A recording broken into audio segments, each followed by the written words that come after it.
Bonjour, dans cette vidéo, je discute avec Serge Piguet de Studio Banana et on aborde le thème de la place de l'humain dans les organisations.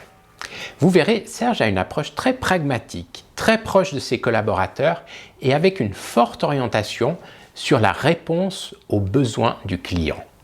Je vous présente Serge dans la vidéo ici et dans les notes ici en dessous. C'est cool.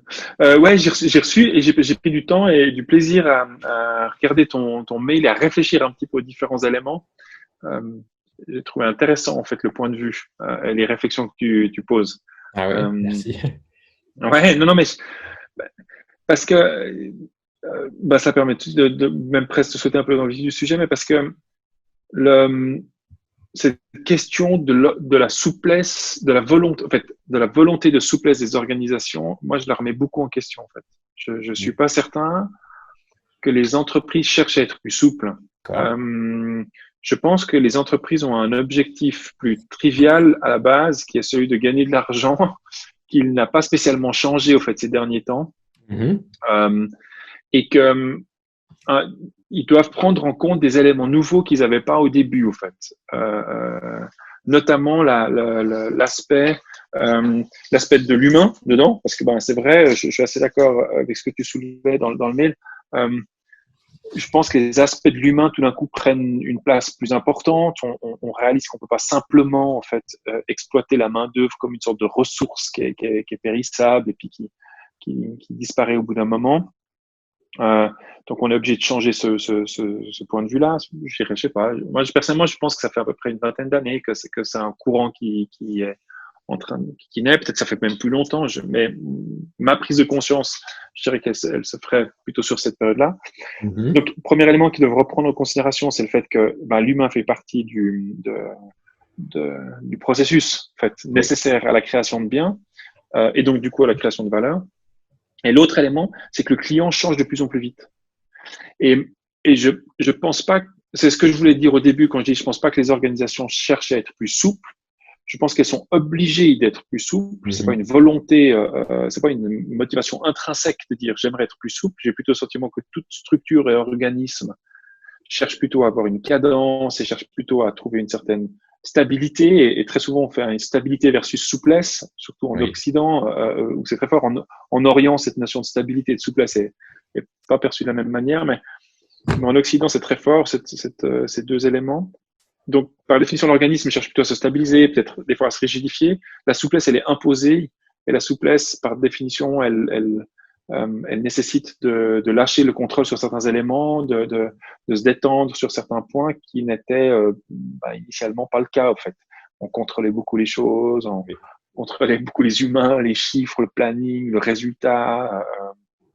Et donc voilà, donc cette supposition que les organisations cherchent à être souples, je pense qu'elle est de manière communicante. Ça se dit, mais en même temps, je suis pas sûr que c'est leur objectif premier, en fait. Le sentiment que leur objectif premier change. C'est vrai, si on remet les choses à leur place, c'est probablement pas leur objectif. Ce serait plutôt un moyen. C'est un moyen. Ouais, on leur a imposé finalement une prise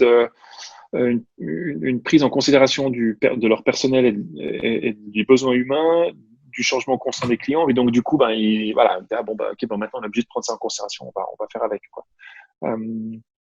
Donc, je trouve assez intéressant, en fait, cette question de ce monde professionnel qui va vers des organisations plus souples, moins hiérarchiques. D'ailleurs, la notion de la hiérarchie aussi, j'ai trouvé que c'est un point intéressant à réfléchir.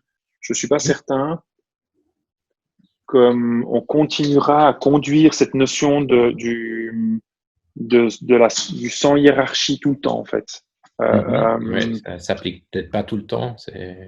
Ouais, ça s'applique pas tout le temps. Je pense que dans certaines configurations, c'est très difficile à l'appliquer. Et puis, il y a un double travail qui doit être fait. Le premier travail, il est sur la hiérarchie, la capacité des managers de réfléchir à cette notion-là. Qu'est-ce que ça veut dire maintenant? Ok, concrètement, je suis moins souple, je suis moins hiérarchique. Et puis ça, c'est le premier facteur. Et le deuxième facteur, c'est le personnel. Moi, je connais beaucoup de gens qui ont travaillé dans des structures holacratiques et qui les ont quittés, au fait. Oui. Parce qu'en fait, ils trouvaient que l'organisation était plus compliquée, parce qu'ils avaient le sentiment En fait, dans une structure holacratique, on doit aussi assumer le fait qu'on devient responsable Oui, de nos actes et de l'équipe. L'énergie, je pense. Ouais. Oui. Ouais. Je trouve intéressant parce que je pense que l'holacratie représente une tendance sociétale qui est celle de prendre plus conscience des responsabilités qu'on a de manière en tant qu'humain. Est-ce qu'après on est d'accord de porter et d'assumer la responsabilité de bout en bout? Je pense qu'on est content de temps en temps d'avoir un bouc émissaire ou d'un responsable sur lequel on peut pointer du doigt. Et je pense que l'holacratie retrouve des fois des limites qui comme la structure hiérarchique pyramidale classique. Je pense pas qu'on va d'une solution imparfaite à une solution parfaite, mais je pense qu'on déplace certaines problématiques et donc il faut prendre ça en considération dans les enjeux. En tout cas, voilà, c'est cette petite réflexion comme ça personnelle que je me suis faite dans cette notion, dans ce paragraphe vraiment qui dit un monde professionnel qui va vers des organisations plus souples, moins hiérarchiques, plus innovantes, plus résilientes, plus en accord avec les valeurs individuelles. La gestion de l'élément humain prend de plus en plus d'importance. C'est assez fort. Je suis assez d'accord. Et j'aime beaucoup la notion de l'individualité parce que on devient dans une. Alors, je fais un lien et qui est pas c'est pas la même chose. L'individualité et la personnalisation, mais on est dans un monde où on peut personnaliser énormément de choses. Nos apps, la manière dont on déjeune, il y a tellement de choses qui dans notre quotidien en fait qu'on utilise tous les jours où on peut pousser à la personnalisation maximum en fait. Et cette personnalisation, elle permet clairement de créer une meilleure distinction entre chaque individu en fait. On fait moins partie d'une masse paradoxalement en fait avec cette individualisation. Oui. Et donc je trouve ça intéressant ces éléments qui se prennent parce qu'on a le sentiment qu'on est dans un monde qui est très globalisé, où on fait tous partie du même monde, on a une conscience de ce qui se passe. Bon, on parlait avant de l'Inde, des États-Unis, le Covid rajoute encore plus ces sensations en fait qu'on est une espèce humaine, tous ensemble unis, mais en même temps, j'ai un pressentiment qu'on n'a jamais été autant séparés, en fait, et autant unique, individualisé, personnalisé. En fait, voilà. Ça fait que mon voisin ou celui qui est dans la même posture que moi, avec une entreprise qui est similaire à la mienne, avec le même nombre d'employés, par définition, il aura d'autres aspirations, en fait. Et donc, du coup, on a aussi mis ça en avant. On a uni, puis en même temps, on a augmenté la différenciation, en fait. Et puis, ça rejoint aussi ce questionnement sur l'aspect humain dans les organisations, en fait. Est-ce qu'on prend du temps pour aller discuter alors, je ne sais pas si on peut vraiment parler de problème, mais de situations tendues ou juste de situations où on se pose des questions. Est-ce qu'on prend le temps pour vraiment aller dedans, voir qu'est-ce que ça éveille, et puis justement sans jugement, sans se dire que voilà, telle personne elle fait mal son travail ou voilà, sans avoir de jugement, mais en vraiment ayant cette ouverture d'esprit. C'est un point que je trouve assez complexe parce que pour moi, il m'amène aussi naturellement à la réflexion de me poser, il m'amène à la question de me dire, est-ce que c'est aux entreprises de veiller au bien-être de leurs collaborateurs ou, est-ce que c'est à l'entreprise, aux organisations de veiller au développement de l'individu, en fait.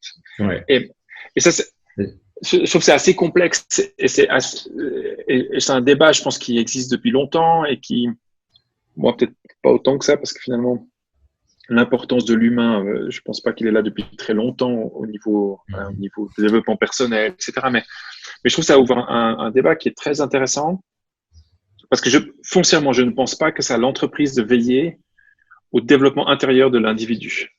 Je pense que ça déresponsabilise l'individu. En fait, c'est assez paradoxal parce qu'il y a un côté peut-être très libéral dans ce mécanisme de dire l'entreprise n'a pas cette responsabilité-là. Mais c'est pas sous cet axe-là que je le prends. Je le prends sous le fait de dire l'être humain a une responsabilité qui est quand même très élevée par rapport à lui-même, en fait. Et je pense qu'il peut pas avoir un contrôle sur le 100% des éléments qui l'entourent. mais par contre, il est quand même celui qui dirige le bateau, son bateau à lui en tout cas. Oui.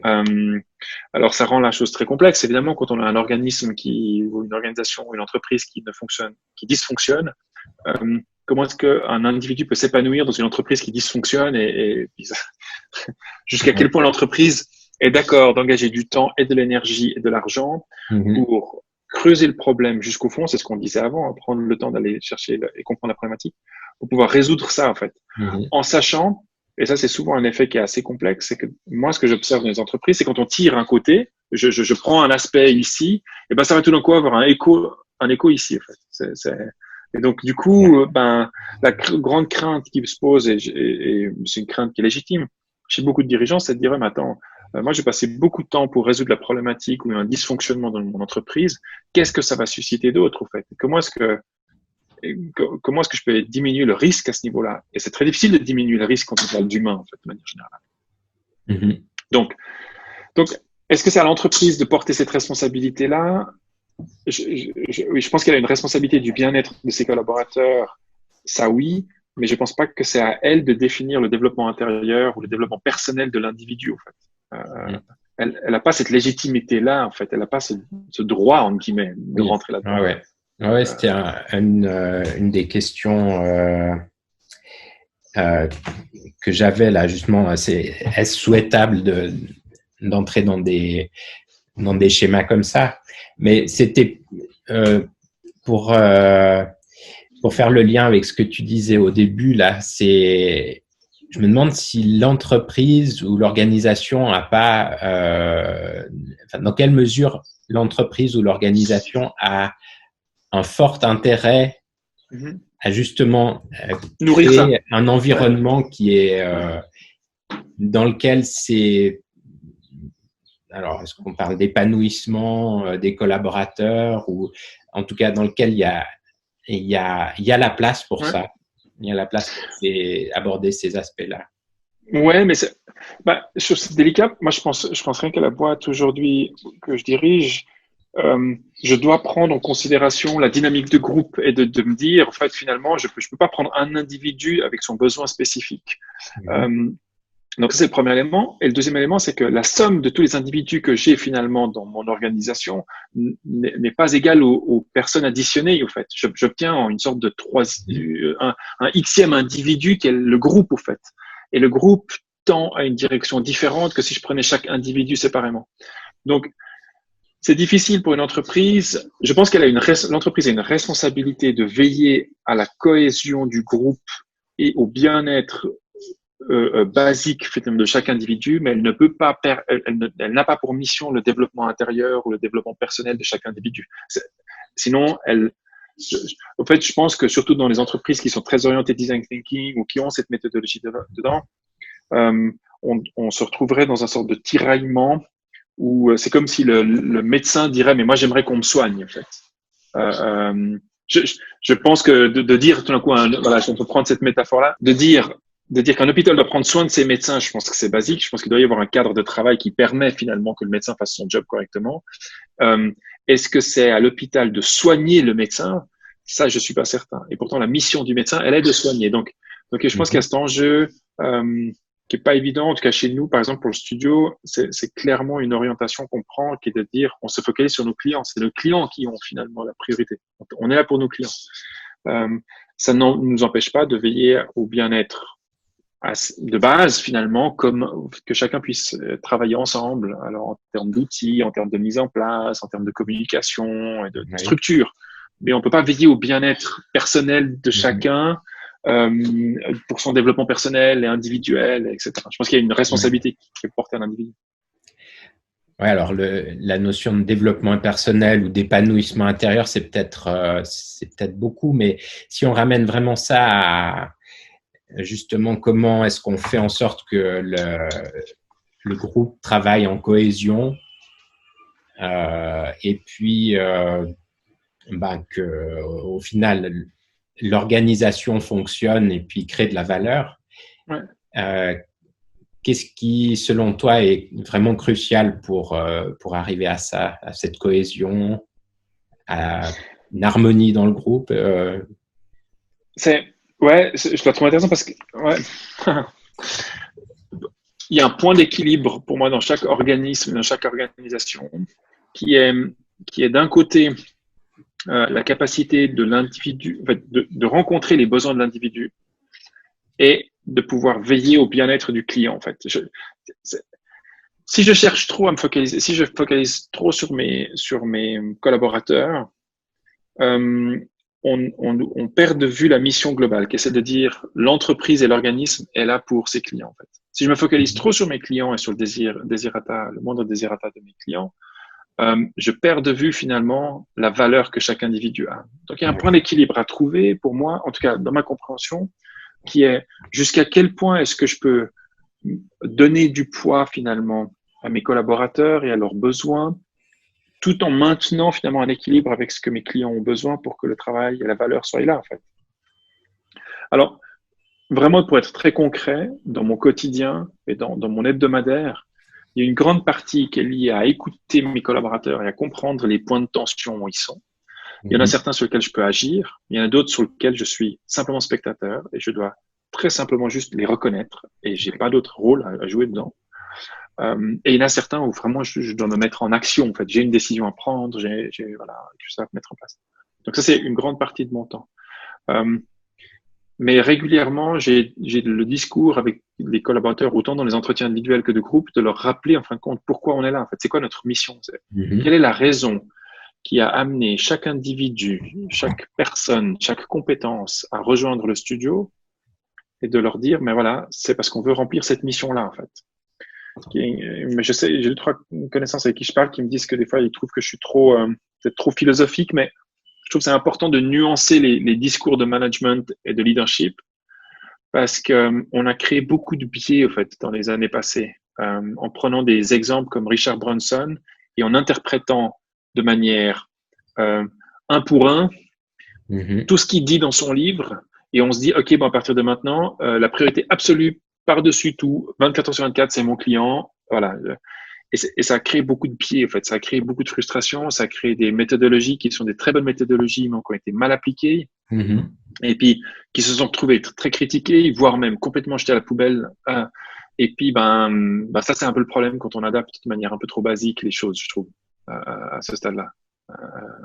Oui, parce qu'il n'y a pas toute l'expérience derrière, tout ce qui a mené à ces conclusions-là. Ouais, puis, alors moi, je vais. Alors, effectivement, il y a cet aspect à 100%. Il y a aussi le fait que c'est beaucoup plus intéressant quand c'est complexe. En tout cas, moi, personnellement. Oui. Moi, si la solution du succès pour créer l'égal de Virgin, c'est d'appliquer mot pour mot tout ce que Richard dit, je trouve voilà. Oui, c'est un sacré challenge parce qu'il en dit beaucoup de mots et donc c'est pas toujours facile de suivre tout ce qu'il dit, mais les situations complexes, elles sont intéressantes. C'est ce qui font aussi que le succès a une valeur qui lui est unique, en fait, et qui est tellement attirante. C'est que pour soulever la médaille, pour obtenir la médaille, il y a un travail qui ne peut pas simplement être copié-collé, en fait. Ouais. Et ça rend la médaille, ça rend le trophée, ça rend le succès, magique. Voilà.